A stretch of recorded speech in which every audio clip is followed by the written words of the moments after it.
We're going to talk about diagnostic tests and procedures. If you're following along in your book, I'm on page 563. And the first one is probably pretty common, fairly non-invasive, chest x-ray.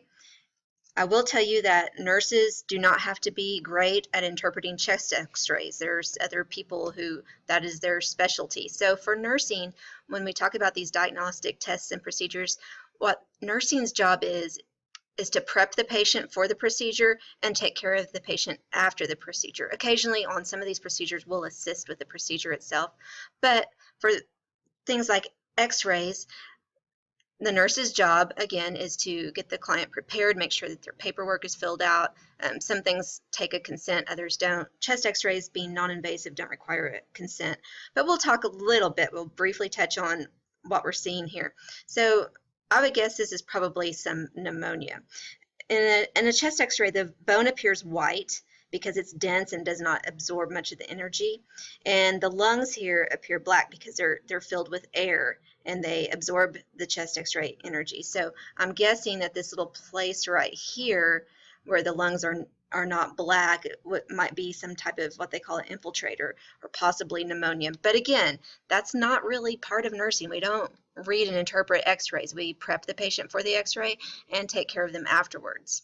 Maybe we call the results back to the physician, but when we get the results, they'll be printed out. So the x-ray doctor or radiologist will give his or her interpretation of the x-ray, and we sometimes will just read that back to the doctor over the phone. This test is called a ventilation perfusion scan, and its chief purpose is to detect a pulmonary embolism or some other obstruction. What it does is it compares the perfusion to the ventilation, and any areas that indicate good ventilation but poor perfusion are going to suggest the presence of a pulmonary embolus or obstruction. So here we have a ventilation scan, and you can clearly see both lungs are being properly ventilated, so the air is moving in and out. But on the perfusion scan, see where it points out the defect? It looks like there's a big hole in this lung. So perfusion has to do with blood flow. So that's how it's saying the lungs are being ventilated, but they're not being perfused, because the signs and symptoms that the patient will have will be about the same. Shortness of breath, maybe some chest pain. We don't know if it's a pulmonary embolism, so this is one of the tests we can do to detect a PE. As for patient teaching, the patient will have to be NPO for about 4 hours. The test is fairly long. It can take 1 to 2 hours for the test to run, and it does require radioactive material. So anytime we do that, we have to worry a little bit about excretion. Normally radioactive material is excreted in the urine, so just making sure that standard precautions are fine, but you just don't want to come in contact with that radioactive material that the patient's excreting. Next, we have a CT scan, commonly called a CAT scan. This test is usually used to look for the presence of lesions or tumors. Very important, anytime we use a contrast dye, which you do in most CT scans, you have to check for allergies. Again, just because someone has an iodine or contrast allergy or an allergy to shellfish doesn't mean they cannot have a CT with contrast. It just means we need to know and pre-medicate them before the procedure. Or it might mean that we do something else like an MRI if that would show us the same thing without the use of contrast. An MRI is similar to a CT scan, but it does not require the use of contrast. Some patients complain about feeling claustrophobic during an MRI, so they may require sedation. And the biggie to know on MRI, if you answer NCLEX questions on MRI, is the presence of metal, either on the outside, piercings, for instance, jewelry, or on the inside, does somebody have an artificial heart valve or a hip replacement or something like that. We really need to know any type of metal that's in or on the patient. As for orthopedic implants, such as hip replacement or knee replacement, these are not considered absolute contraindications. So people with hip replacements still have MRIs. That's going to be up for the physician to decide. So for nursing, we just need to document and make sure that the physician or the radiologist is aware, and then they will make the decision of whether to go ahead with the MRI or not.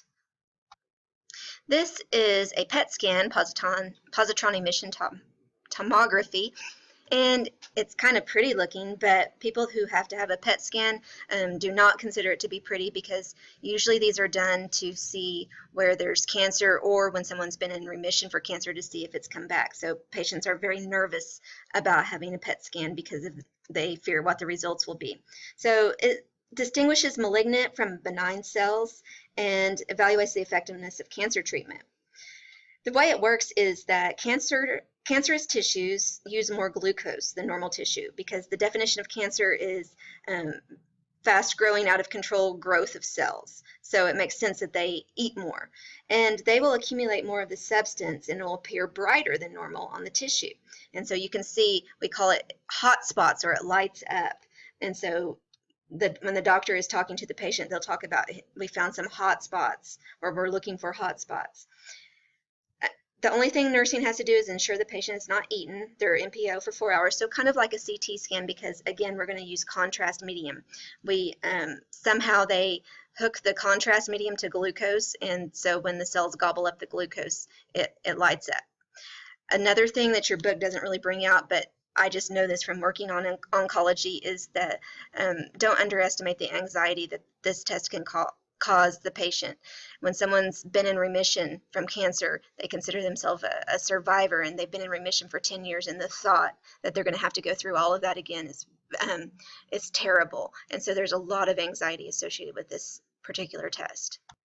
On the subject of cancer, I found this question in your workbook: what is the most common site of metastasis in a patient with laryngeal cancer? And of course, if you just think about what chapter we're on, you ought to be able to know that it's lung cancer. Pulmonary function test. I've never performed one, but I've always wanted to, just because I think it would be so much fun to put a clothespin on somebody's nose. But yes, a clip is applied to the nose. The patient breathes through a mouthpiece as directed, while various measurements are taken to assess things like lung function, gas exchange, pulmonary blood flow, and acid-base balance. Fairly non-invasive procedure.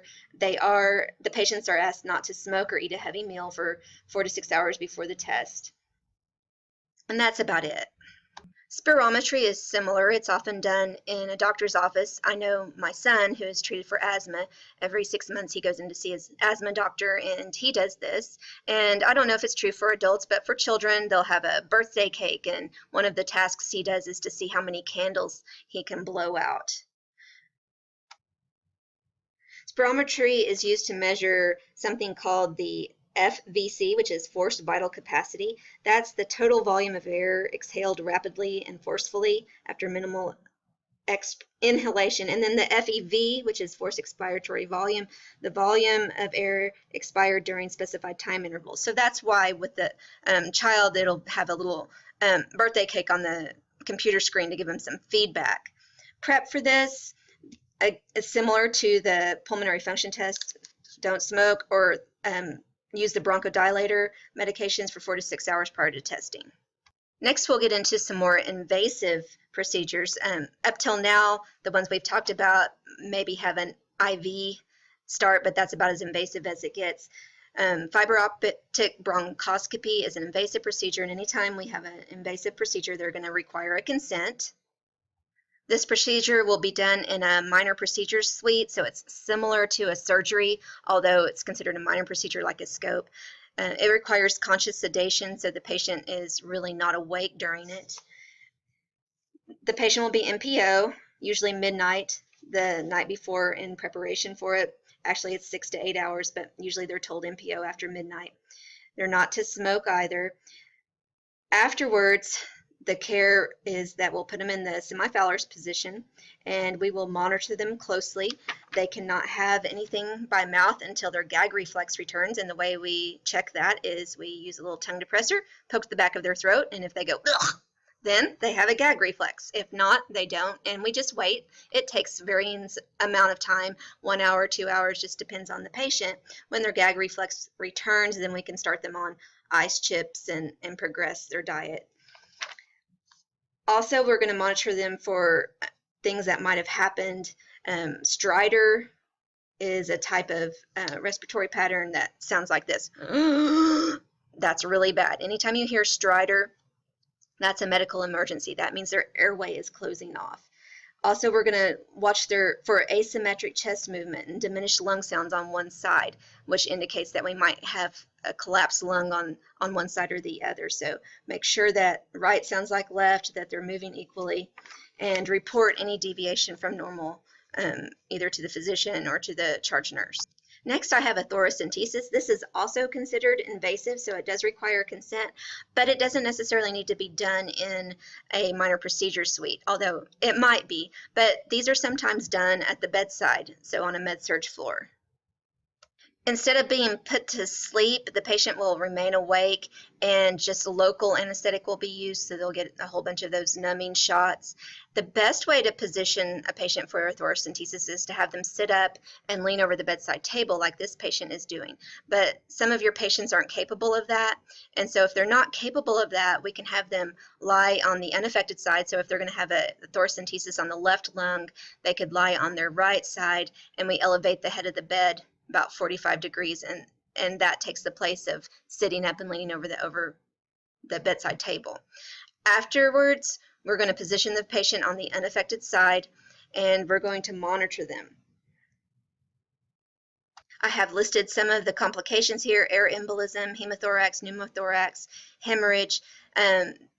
These first two, what we would see is, again, the asymmetric movement of the chest. Chest should move symmetrically. When we don't hear lung sounds on one side or the other, or we see asymmetric chest movement, then we might be looking at a pneumothorax or collapsed lung. Also, we worry about hemorrhage, where this needle went in. Make sure that it doesn't bleed out. Let's look at some sample NCLEX questions related to thoracentesis. So in this one, clients being prepared for thoracentesis, and of course I just told you they sit up on the side of the bed and lean over the bedside table, but we're not given that choice. So we have to assume this is probably one of those patients who's not able to sit up. So again, if they can't sit up, they need to lie on the unaffected side with the head of the bed up 45 degrees. So this, given the choices you're given, this is the best one because they don't give us the choice of sitting up and leaning over the bedside table. Tuberculin skin test, most of you are familiar with because you had to have one of these to come to nursing school, and that's where you give it's called subdermal, just under the skin, and you wait for the reaction to happen. The test is read 48 to 72 hours, and a reaction of 5 millimeters or more is considered positive. Here we have a 10 millimeter reaction, and so if you're the nurse doing these, make sure that you document well, did you do it on the right forearm or the left forearm, so that when the patient comes back, if a different nurse is checking it, or if you just don't remember, that you check the correct arm. And we use a measurement. Usually we can't just get away with putting positive or negative. We have to say it was 10 millimeters or 2 millimeters or less than 1 millimeter, and then put whether it was positive or negative. If someone has had this BCG vaccine, and I'll butcher the name if I try to say it, but I'll give it a try. It's French, and I'm terrible with French, but how about Bacille Calmette Guerin vaccine? So who gets this vaccine? Well, if you live in one of these countries that are in the darker colors, then often you receive the vaccine. The vaccine has certain risks, just like any vaccine. And so in countries that do not have a high outbreak of tuberculosis, they're not used because the risk of getting sick from the vaccine outweighs the risk of getting tuberculosis. But in countries like in the southern part of Africa, and you can see different areas that are in the darker colors, the vaccines are typically given to children because, again, the risk of tuberculosis outweighs the risk associated with the vaccine. So usually I have several students that were born in different countries that have had the vaccine, and so when they start nursing school, of course they can't do this skin test because they will always react positively, because this is reacting to antigens against tuberculosis. So if you've had the vaccine, of course it's going to react. So they don't get the skin test, they get a chest x-ray instead. Here's a sample NCLEX question regarding the TB skin test.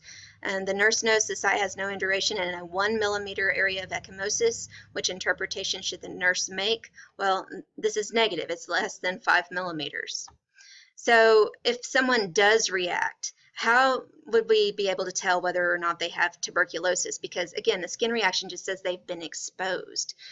Doesn't mean that they have active TB. The only way that we can the only test that confirms a diagnosis of tuberculosis is a sputum culture, and that's very important to know. We use chest x-ray, again, to see if somebody's been exposed. Tuberculin